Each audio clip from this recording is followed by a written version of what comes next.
សួស្តីអ្នកទាំងអស់គ្នានេះគឺជាទស្សនវិជ្ជាមួយដែលកូនថ្នាក់ទី6ក1កាលពីថ្ងៃអាទិត្យទី3ខែឧសភាឆ្នាំ2026នេះកូនបានទៅទស្សនានៃការតាំងពិព័រណ៍មជ្ឈមណ្ឌលបណ្ណាល័យខេមរៈសិក្សានៅវត្តអំណាក់ខេត្តសៀមរាបបានហើយពួកគាត់ទៅដល់ក៏ពួកគាត់បានគេណែនាំហើយពួកគាត់នឹងចុះហត្ថលេខារួចហើយគាត់ក៏ចូលទៅសាលនៃការប្រឡងប្រណាំងនៃការគូគំនូនិយាយពីការរស់នៅក្នុងសហគមន៍តើពួកគាត់ត្រូវធ្វើដូចម្តេចខ្លះបាទនេះគឺទស្សនវិជ្ជាពួកកំពុងតែផ្ចង់អារម្មណ៍ហើយមើលទៅលើ slide ដែលគេចាក់ឲ្យមើលថាតើរូបភាពបែបណាដែលគាត់គូហើយស្ដាប់តាមការណែនាំរបស់អ្នកគ្រូដែលគ្រប់គ្រងនៅទីនោះបាទពួកគាត់សប្បាយរីករាយហើយនឹងផ្ចង់អារម្មណ៍បន្តិចទៀតមិននៅលើតុនោះមានជាកូឡឺបាទកូឡឺទៀនពិសេសគឺខ្មៅដៃហើយនឹងกระดาษម្នាក់មួយបាទចឹងសូមតិចទៀតហ្នឹងដល់ពេលវេលាដែលត្រូវកាត់គូហើយបាទគាត់កំពុងតែមើលម្នាក់អត់ព្រិចភ្នែកទេគឺទស្សនវិជ្ជានៃការប្រកួតប្រជែងរួចហើយក៏ទុកពេលវេលាឲ្យកាត់គូហើយក៏អ្នកគ្រូនាយិកានៅទីនោះក៏នាំទៅមើលផ្នែកបណ្ណាល័យនៃការតាំងពិព័រណ៍មានតាំងពិព័រណ៍សភៅនេះនៅក្នុងបណ្ណាល័យនេះគឺមានជាលក្ខណៈភាសាអង់គ្លេសសុទ្ធបាទអញ្ចឹងសម្រាប់អ្នកជំនាញនៅភាសាអង់គ្លេសគឺជាសិក្សាទៅប្រជុំរឿងព្រេងដូចជាប្រវត្តិសាស្ត្រនៅក្នុងទីសាលបណ្ណាល័យនេះបាទពិតជាសិភៅឲ្យច្រើនបាទនេះគឺជាបណ្ណាល័យឯកជនដែលប្រជាពលរដ្ឋខ្មែរយើងនៅឯនាយសមុទ្រហ្នឹងគាត់បាន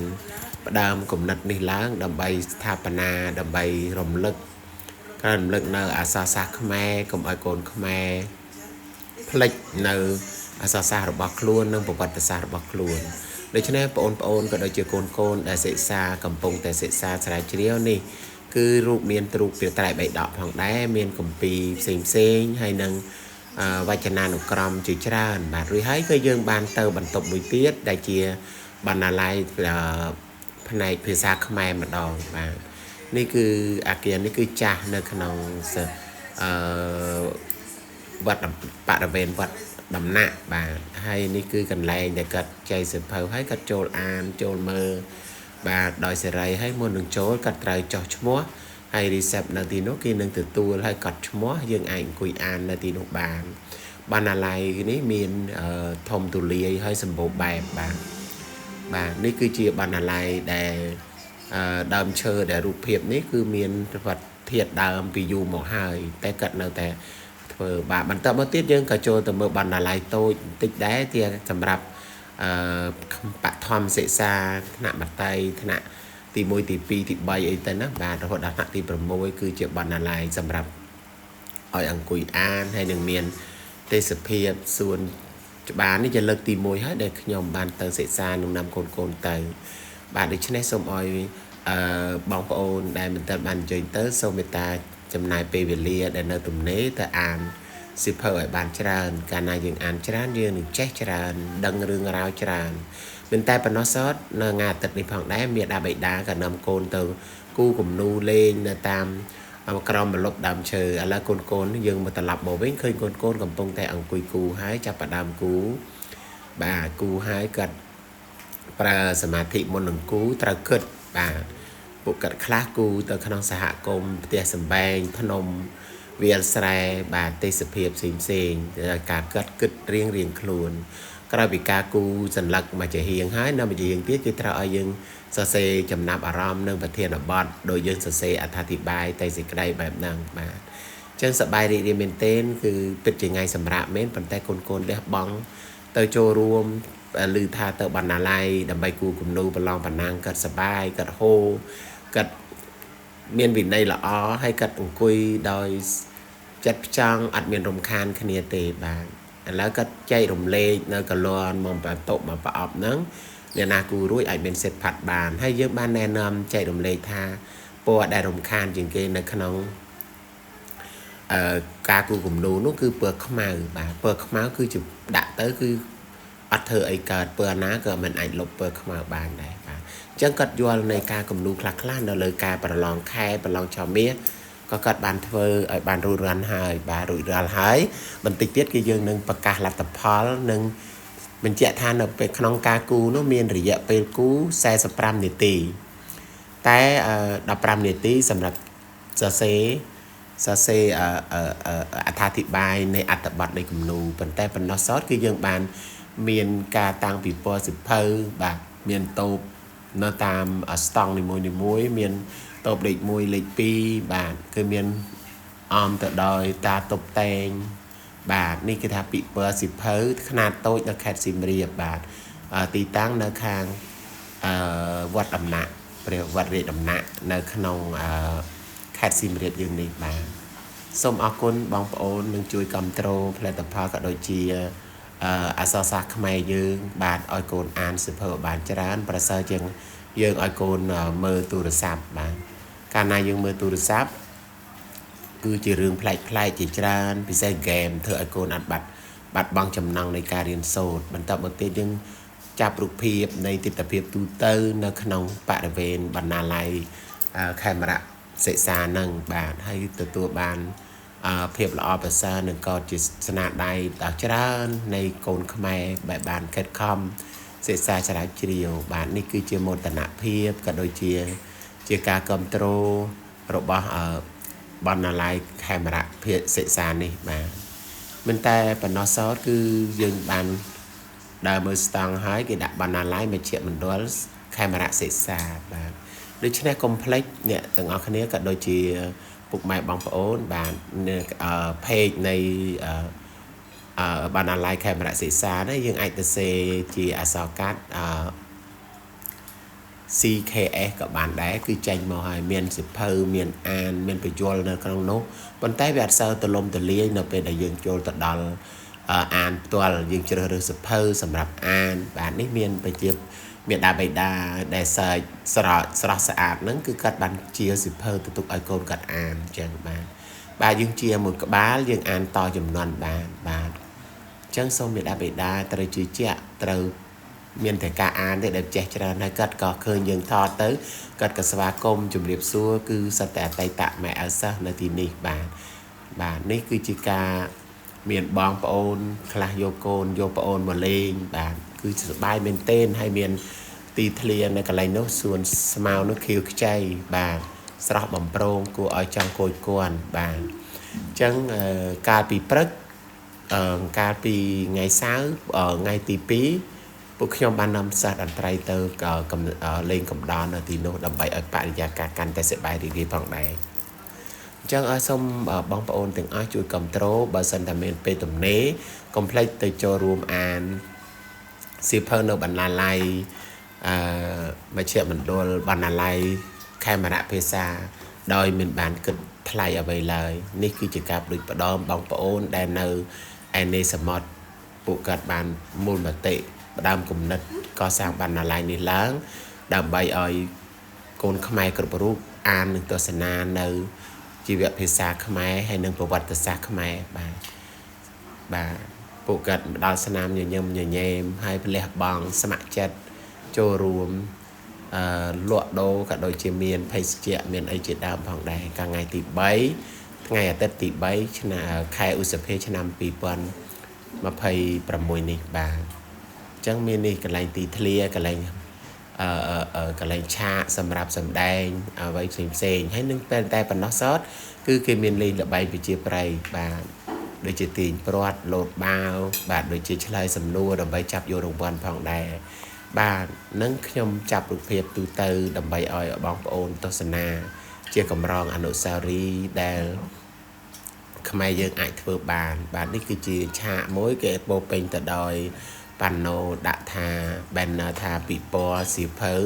ขนาดโดยซิมเรียบบาโกนเป็นนี่คือโกนจับดามเลิกใดให้กูรุ่ยหายจับดามประมาณประโมลเตรียมกันนูกัดหนึ่งรอบยกบาให้สเล็กครูโลครูเนี่ยครูนาติโนนึงสเล็กโยเป็นเล็กมวยดาเล็กปรามปนแต่เนไปโนก็มีรางวัลเลิกตึกจัดจมพวกโกมาได้บานเกิดคำปรังแปลงกูกลุ่มนูหายเวอัดเจือบเต้ผลแต่กัดเจกาแต่เซปเทียนบัดมอคือโจให้สะอาด ហើយមានន័យសម្រាប់ពួកគាត់ទៅក៏គាត់មានរង្វាន់លើកជាលើកទឹកចិត្តចំនួន3នាក់ផងដែរបាទប៉ុន្តែប៉ុណ្ណោះលោកគ្រូអ្នកគ្រូកូនក៏លើកដៃថាខ្ញុំរួចហើយបាទអញ្ចឹងអ្នកណាមិនតាន់រួចគឺបង្ហាយដៃបង្ហាយជើងព្រោះពេលវេលាមិនអាចចាំបានរួចហើយពួកគេក៏ប្រមូលរបស់របរអស់ទាំងនេះគឺដាក់ទៅតាមសម្ភារៈដែលគេបានចែកឲ្យដោយដើមវិញនេះគឺជាទម្លាប់ល្អមានរបៀប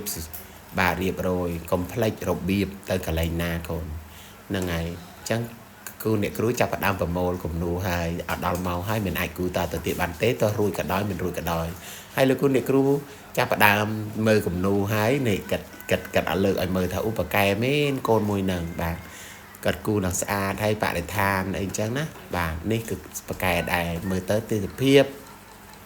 រូបភាពដ៏ស្រស់បំព្រងបាទនេះគឺជ័យលេខ2ទាំង5នាក់បាទអ្នកដែលនិយាយមុនគេហ្នឹងគឺលេខ1ឈ្មោះសនសុវិជា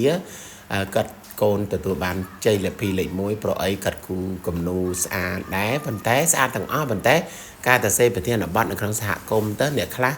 គាត់ទៅសេយ៉ាងចាក់ប្រធានដោយតែនិយាយពីសហគមន៍គាត់ទៅលេងសមុទ្រលេងអីអញ្ចឹងទៅវាមិនសូវត្រូវអញ្ចឹងណាបងប្អូនបាទចឹងកំពុងតែនិយាយអត្តន័យពីគំនូថាតើគំនូរបស់ខ្ញុំគូអំពីអីហើយមានអត្តន័យយ៉ាងម៉េចហើយឆ្លោះបញ្ចាំងឲ្យឃើញយ៉ាងម៉េចគាត់និយាយពីផ្ទះទេសភាពរបស់គាត់ដែលរស់នៅក្នុងស្រែមានភ្នំមានស្រែចម្ការហើយមានត្រីសម្រាប់បរិភោគបាទបានចប់លេខ1អញ្ចឹងអត្តន័យឬការសរសេររបស់គាត់ល្អបើឆ្នេះម៉ាក់ប៉ាក៏ដូចជាកូនត្រូវអានសភើបានច្រើនបើយើងចង់ចេះសរសេរបានច្រើនបានល្អគឺយើងត្រូវតែអានសៀវភៅហើយអានទៀតបាទសៀវភៅមានច្រើននៅក្នុងនោះមានជាថាសភៅអប់រំគំនិតផ្សេងដែលការរស់នៅការសិក្សាតាក់ទងនឹងការលក់ដូរអាជីវកម្មលក់ដូរគោលបំណងទៅថ្ងៃអនាគតគឺមានសភៅបែបច្រើនណាស់នៅក្នុងបណ្ណាល័យនេះបាទចាប់ផ្ដើមប្រកាសនឹងលេខ5មុនគេគឺសាវទីនហ្វាងកូនសាវទីនហ្វាងគាត់បានទៅចំណាក់ថ្នាក់លេខ5ផ្ទះដើរបាសាតូទាំងអស់គ្នាឆ្នាំញញឹមសូមទៅសើពួកគាត់ផងដែរពួកគាត់អត់ចេះចំណែនគ្នាទេថាធ្វើម៉េចបើស្នាដៃរបស់ខ្ញុំអត់បានដឹងធ្វើម៉េចព្រោះគេជ្រើសរើសហ្នឹងគឺមានលោកគ្រូអ្នកគ្រូនៅទីនោះច្រើនសម្រាប់ជ្រើសរើសសិលិចយកហើយសិលិចយកបានមុនដំបូងគឺជាង10សិលឹកប៉ុន្តែតម្រូវឲ្យយកតែ5សិលឹកគឺជ្រើសរើសតទៅទៀតបាទចឹងការធ្វើអ្វីក៏ដោយកូនទាំងអស់គ្នាត្រូវតែយកចិត្តទុកដាក់ហើយនឹងធ្វើយ៉ាងណាឲ្យខ្លួនឯងទទួលបានភាពជោគជ័យតើយើងខំប្រឹងបាទខំធ្វើខំសង្វាតសិក្សារៀនសូត្រពិសេសគឺអានសៀវភៅនឹងឯងបាទចឹងម៉ាក់ប៉ាកុំភ្លេចបាទយើងជាខ្មែរត្រូវតែអានភាសាខ្មែរឲ្យបានច្បាស់បាទមានភាសាអង់គ្លេសភាសាចិនគឺជាចម្បងមួយដែរប៉ុន្តែអ្វីដែលគឺសំខាន់គឺយើងជាខ្មែរត្រូវតែចេះខ្មែរបាទចឹងសរុបលទ្ធផលមកគឺពួកកូនសប្បាយរីករាយណាស់នេះគឺចុងក្រោយគេគឺកុមារាសនសុវិជាគាត់ជាប់ចំណាត់ថ្នាក់លេខ1នៅក្នុងការគូនេះឲ្យដើរទៅស្នាមញញឹមញញែមបាទលាយឡំនឹងរំភើបក្នុងចិត្តបាទអញ្ចឹងកូនទាំង5នាក់នេះគឺជ័យលាភីបាទជាប់លេខ1លេខ2លេខ3លេខ4លេខ5លេខគេហៅចំណាត់ថ្នាក់លេខ5មុនបន្ទាប់មកលេខ4បន្ទាប់មកលេខ3បន្ទាប់មកលេខ2បន្ទាប់មកលេខ1បាទចឹងពួកគាត់ពិតជាមានមោទនភាពមែននៅក្នុងការគូគំនូនេះបាទខ្ញុំជាគ្រូបង្រៀនក៏មានសេចក្តីសប្បាយរីករាយផងដែរដែលកូនជាក្មេងឆ្លាតជាក្មេងមានគំនិតច្នៃប្រឌិតគំនូមិនចេះតែគូបានទៅតាមអ្វីដែលថាចេះតែធ្វើទៅបានទេត្រូវមានប្រធានបទត្រូវមានកំណត់គោលដៅថាយើងត្រូវគូអំពីអីអាហ្នឹងស៊ីនឹងប្រធានបទទៅយើងទទួលបានភាពជោគជ័យផងដែរបាទអស់លោកស្រីទាំងអស់គ្នាមើលអ្នកជ័យលាភីហ្នឹងគឺអ្នកគ្រូនាយិកាហ្នឹងក៏កំពុងតែអប់រំឬក៏បន្ថែមថាកូនទាំងអស់គ្នាគូបានស្អាតទាំងអស់គ្នាក៏ប៉ុន្តែអ្នកខ្លះផាត់ពណ៌អត់តាន់ដោយសារការគូគំនូនោះគាត់អត់ជំនាញផងហើយណាមួយគាត់យកគំនូនោះមកគូច្រើនហើយរយៈពេលតែ45នាទីហើយនឹងទៅសេអត្ថបទគំនូ15នាទីដល់ពេលអញ្ចឹងទៅកូនធ្វើអត់តាន់ទៅធ្វើឲ្យគំនូគាត់ទទួលបានអត់បានភាពជោគជ័យទេបាទតែទោះបីយ៉ាងណាក៏គាត់នៅតែខំជាយាមតស៊ូបាទនេះជាបទពិសោធន៍លះបង់ថ្ងៃអាទិត្យក៏ទៅដែរដើម្បីទទួលបានភាពជោគជ័យបាទនឹងលេខ1បានអាវ logo បណ្ណាល័យខេមរៈសិក្សាមួយបាទសូមអរគុណសូមជម្រាបលាសុខសប្បាយទាំងអស់គ្នា